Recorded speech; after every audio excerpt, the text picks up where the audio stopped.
Halo teman-teman, kembali lagi di podcast obrolan singkat. Kenalin nih, bersama aku Afilia Azalusna. Nah, di podcast kali ini aku tidak sendirian. Aku juga ditemani dengan Pak Widat selaku pendamping siswa di SMK Miftahul Ulum, tempat aku menimba ilmu. Di sini kita akan membahas tentang pembulian. Selamat pagi Pak Widat. Selamat pagi. Gimana nih kabarnya? Baik. Pak, Ya, mau nanya nih, apa definisi dari bullying? Kenapa bullying itu bisa menjadi masalah yang serius? bullying ya. Ya, Definisi bullying yaitu tindakan agresif yang dilakukan secara berulang-ulang oleh satu individu atau kelompok individu terhadap orang lain. Ini bisa berupa pelecehan verbal, fisik, sosial, atau cyber. Bullying menjadi masalah serius karena yang pertama itu dampak psikologis. Ya, psikologis. paham? Ya, Bisa dijelaskan lebih ya, detailnya? korban bullying sering mengalami tekanan psikologis yang serius, seperti stres, Gitu ya. depresi, dan kecemasan. Itu dampaknya. Ada lagi dampak fisik. Ya, bullying itu sering terjadi akibat kekerasan fisik lah, yang merugikan serius bagi korban. Dampaknya itu aja ada atau ada yang lain, Pak? Ada lagi sih, yaitu dampak sosial. Korban bullying sering merasa terisolasi dan sulit membangun hubungan sosial yang sehat. Hal ini dapat mengganggu perkembangan sosial mereka. Ya, seperti korban bullying kan sering menyendiri, sering jarang komunikasi terhadap teman-temannya. Itu masalah sih. Kok lama-lama bunuh diri. Wah, masalah banget. Ada lagi masalahnya yaitu menghambat pembelajaran. Bullying dapat mengganggu konsentrasi dan prestasi akademik korban, yang pada gilirannya dapat mempengaruhi masa depan pendidikan mereka. Yaitu sering kan korban bullying akibat pembulian, korban sering nggak fokus pada pelajaran. Ya gimana ya? Kalau bisa dihindari lah. Tuh. Ada lagi itu efek jangka panjang. Bullying dapat meninggalkan bekas dalam hidup korban. Bahkan setelah mereka tumbuh dewasa, dalam beberapa kasus, korban dapat mengalami masalah mental hingga dewasa. Bisa-bisa trauma gitu ya, Pak? Iya trauma itu, seperti trauma. Ada lagi terjadinya tindakan kekerasan. Dalam beberapa situasi, bullying dapat eskalasi menjadi tindakan kekerasan yang lebih serius, berpotensi membahayakan nyawa. Ya kan kadang ada teman-teman ya niatnya bersanda, tapi seperti membuli lah. Nggak taunya Ya berlebihan, nggak candanya taunya nggak ada itu batas. bertandanya kelewatan batas sampai berdampak pada korban. Eh, Pak Widat ini kan menjadi pendamping siswa kan ya. Iya.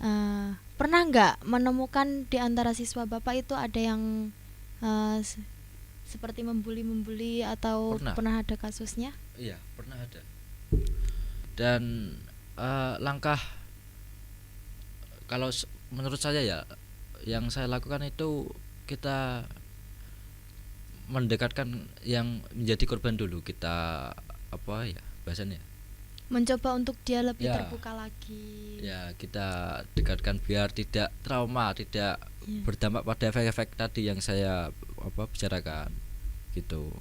Terus setelah itu kita bicarakan baik-baik yang menjadi permasalahannya ya tadi itu. Pernah nggak sih Pak sampai kayak orang tuanya dipanggil atau orang tuanya nggak terima anaknya seperti kayak gitu? Pernah nggak ada di sekolah kita?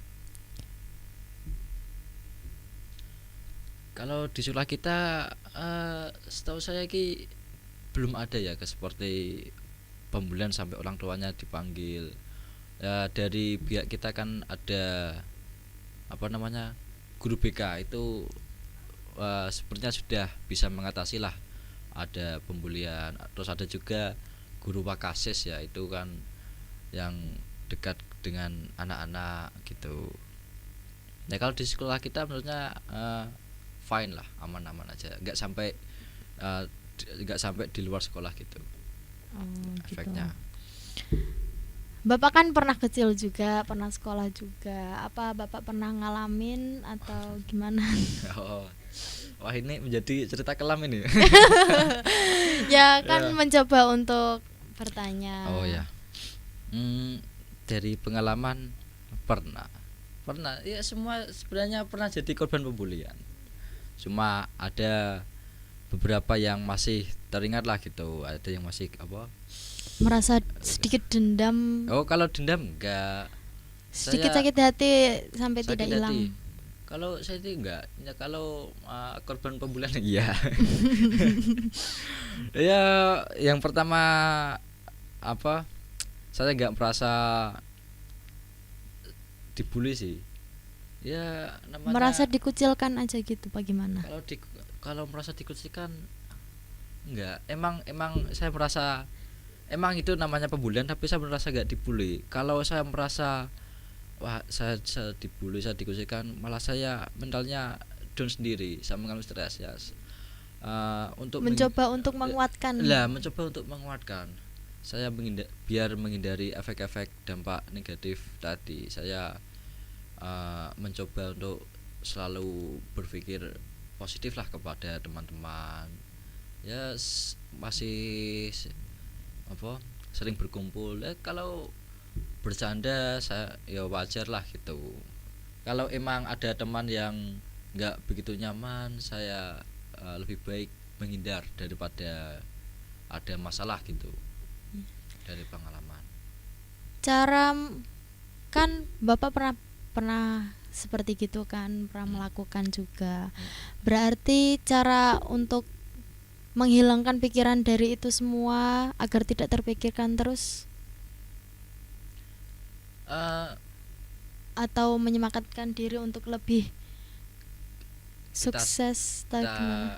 selalu berpikir ke depan. Paham nggak? Paham, Jadi paham.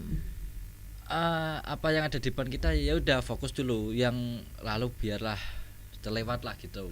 Ya emang sih kita harus melihat masa lalu untuk melangkah ke depan, tapi yang melihat masa lalu itu buat pelajaran lah, jangan dibuat apa ya, teringat sampai kepikiran lagi, jangan sampai gitu. Ya udah buat pelajaran aja untuk melangkah ke depan. Kita harus gimana langkah selanjutnya biar tidak terjadi efek-efek negatif seperti sebelumnya lah gitu.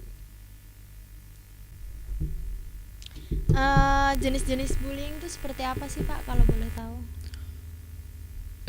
Banyak sih jenis-jenis bullying. Yang pertama ada bullying verbal. Ini melibatkan penggunaan kata-kata kasar, kata-kata ejaan, sindiran. Ya bahasanya kalau di sini nyanyian lah gitu. Itu termasuk bullying itu. Apa ya? Ya sebenarnya contoh lah, mempunyai nama asli tapi di Kayak celok nama yang lain, itu sebenarnya termasuk pembulian. Itu bisa dilaporkan. Siapa? kalau seperti itu bisa banyak ya Oh iya, kasusnya. banyak sekali.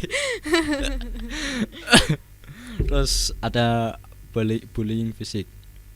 Bullying fisik itu melibatkan tindakan kekerasan, seperti gawe kalahan lah, karena bahasanya itu nekene sering ditendangi, sering dipukuli, itu termasuk bullying fisik, bisa dilaporkan lah juga. Ada lagi bullying sosial. Ini terjadi ketika korban diisolasi. Ya seperti tadi lah efeknya, sama yang saya bicarakan yang pertama. Cyber juga, bullying cyber. Oh, kalau bullying cyber itu terjadi di media sosial. Seperti apa itu Pak? Kadang kita apa ya, ya pertengkaran di media sosial lah, kayak seperti ada yang posting terus kita komen yang jelek-jelek, yang melecehkan gitu. lah gitu, itu termasuk pembulian itu. Kalau akunnya bisa terdeteksi ya udah bisa tertangkap. Dilaporkan. Terus bullying seksual itu melibatkan perilaku seksual yang tidak diinginkan atau pelecehan lah. Kalau menurut saya di SMK sini nggak ada ya, belum ada. Bullying rasial atau etnis, ini terjadi ketika seseorang diserang atau diintimidasi berdasarkan ras, etnisitas atau latar belakang budaya mereka. Seperti kita berbeda budaya lah, dan kita mengajak budaya mereka, dan dari pihak mereka tidak terima lah satu budaya, satu ras gitu. Nah ya, bisa dilaporkan. Gini Pak, kemarin kan ada viralnya gitu kan di sosial media tentang bullying sampai orangnya meninggal dunia. Ya, cara mencegah bullying agar di sekolah kita tidak terjadi itu gimana? Cara mencegahnya ya, Ya.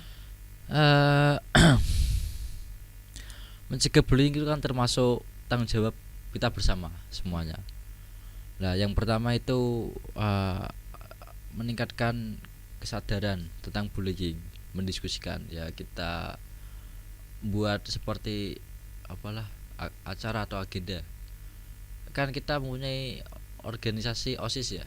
Lagi itu bisa dapat dibuat agenda seperti sosialisasi bullying, kita mendadakan pemateri dari mana gitu.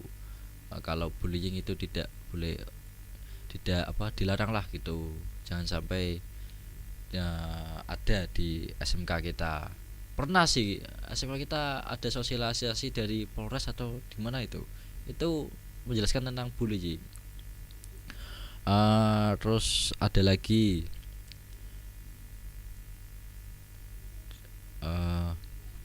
di budaya dan nilai positif. Ini fokus pada pembentukan budaya, mempromosikan toleransi, empati, dan penghargaan terhadap perbedaan.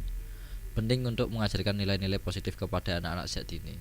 Ya kayak tadilah, biar tidak ada perbedaan antara budaya. Kita mengajarkan nilai-nilai menghargai lah antara budaya, meskipun berbeda kita tetap bisa menghargai.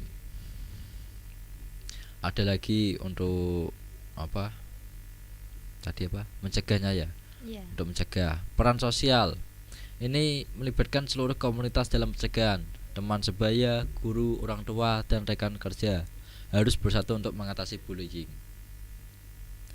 Kebijakan anti bullying di sekolah, tempat kerja, dan organisasi perlu memiliki kebijakan yang jelas dan ditegakkan untuk melawan bullying. Kebijakan ini harus mendefinisikan bullying dan menguraikan tindakan apa yang akan diambil jika terjadi bullying. Ya seperti kayak di SMA kita kan emang sudah ada aturan ya. Sudah ada aturan kalau tidak boleh ada bullying. Terus di sing ditempelke ning tembok itu kan ono kayak pamflet bullying kadang toh. Nah, itu kan sudah diterapkan di SMK kita toh. Terus ada lagi pendidikan mengenai internet aman. Dalam dunia digital, penting untuk mengajarkan anak-anak dan remaja mengenai keamanan online dan perilaku cyber yang baik. Lah, berhubungan di jurusan kita seperti ya adalah yang di bidang untuk mempelajari di komputer kan secara online ya, kita harus bisa mempelajari mana situs yang baik, mana situs yang tidak pantas lah gitu. Nah, itu namanya pendidikan internet aman. Dukungan kepada korban. Nah, dipastikan bahwa korban bullying merasa didukung dan tahu bahwa mereka bisa melaporkan tersebut tanpa takut.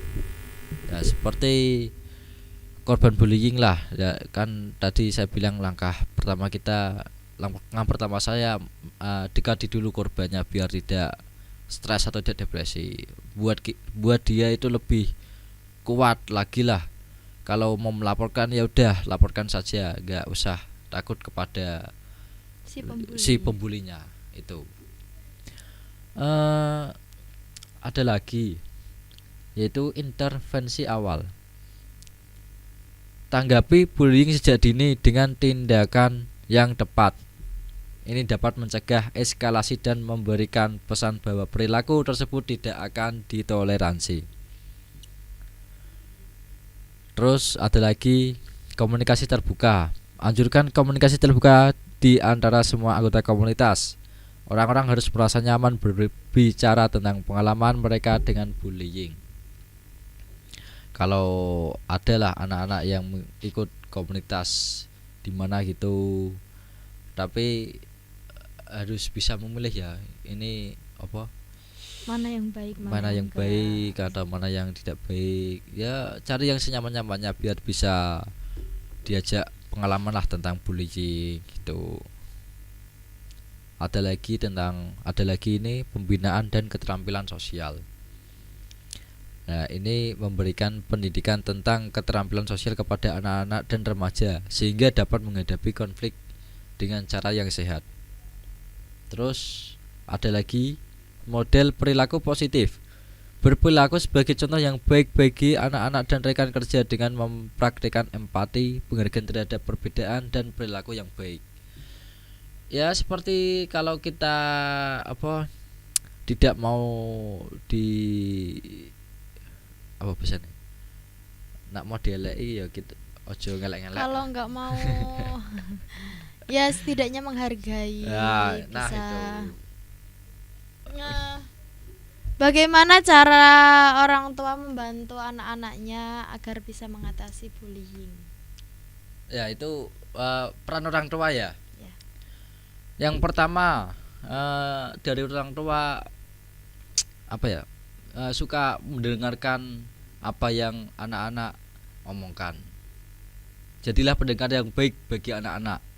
Berikan ruang bagi mereka untuk berbicara tentang pengalaman mereka, termasuk jika mengalami bullying. Jangan mengabaikan atau meremehkan keluhan mereka. Ya udah kita dengarkan, sabarkan. Ada orang tua yang nggak peduli anak-anak mau ngomong apa. Kadang ada yang nggak diperhatikan. Itu sebagai orang tua kita harus menunjukkan dukungan, empati dan cinta kepada anak-anak.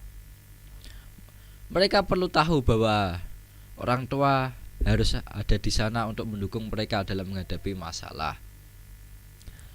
Selanjutnya ada mendidik tentang bullying.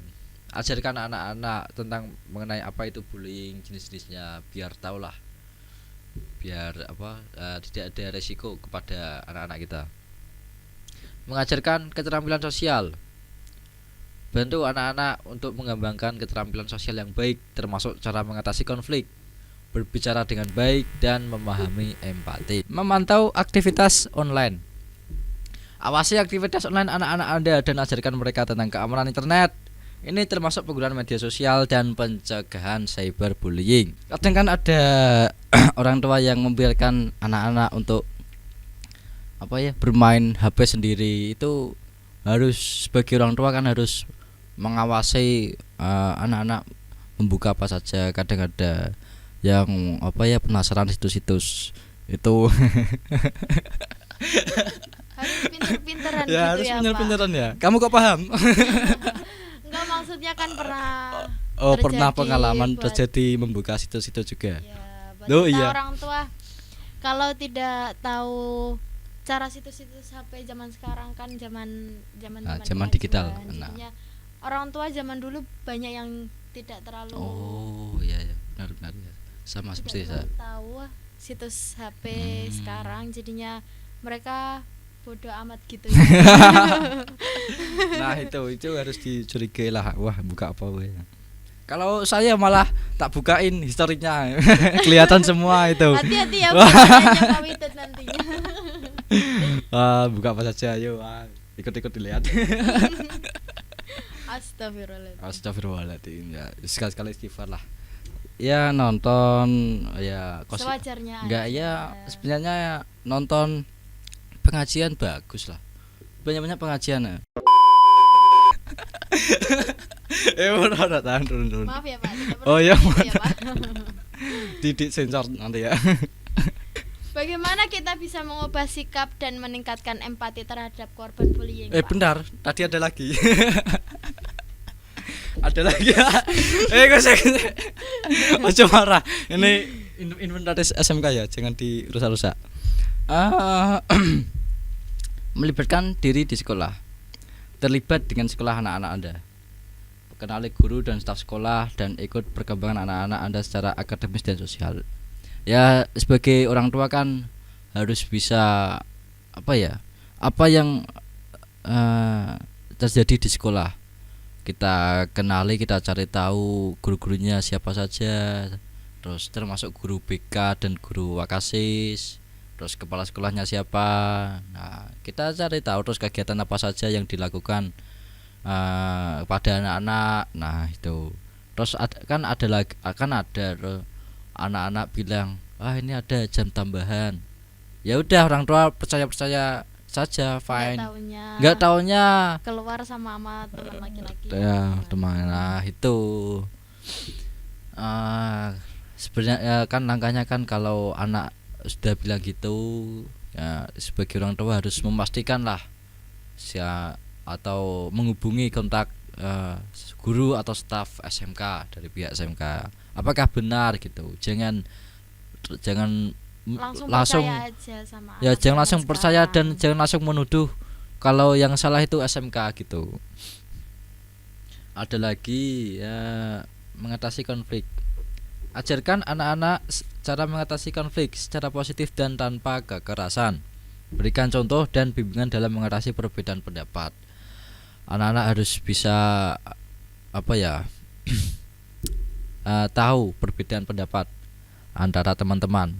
Jangan ikut-ikut dari pihak sana, ini dari pihak sana, kita ikut pihak sana. Jangan, itu malah menambah konflik malahan. Kita harus bisa mengetahui, kita cari jalan tengah gitu kalau bisa mengatasi perbedaan konflik atau perbedaan pendapat. Terus ada lagi yaitu mendorong melaporkan. Berbicara dengan anak-anak Anda tentang pentingnya melaporkan insiden bullying. Jika mereka menjadi korban atau menyaksikan, pastikan mereka tahu bahwa melaporkan adalah tindakan yang baik. Nah, itu berlaku juga kepada teman-teman juga. Kalau ada melihat pembulian atau korban yang jadi korban juga, korban bullying, itu tindakan yang baik yaitu melaporkan kepada pihak yang berwajib. Ya, maksudnya dari SMK ya. BK juga bisa, Wakasis atau guru-guru yang lainnya yang bisa mengatasi anak-anak atau siswa-siswa itu. Kolaborasi dengan sekolah. Jika anak-anak mengalami bullying di sekolah, berkolaborasilah dengan sekolah untuk mengatasi masalah ini. Komunikasikan keprihatinan Anda kepada staf sekolah dan cari solusi bersama. Jadi kalau mempunyai masalah lah terhadap anak-anak sebagai orang tua, ya setidaknya bisa bahasanya sharing kepada, juga sharing sih, memberitahukan kalau anaknya mempunyai masalah ini kepada pihak yang mengatasi seperti BK. Anak ini mempunyai masalah ini kan, biar bisa sama-sama mengatasi lah gitu.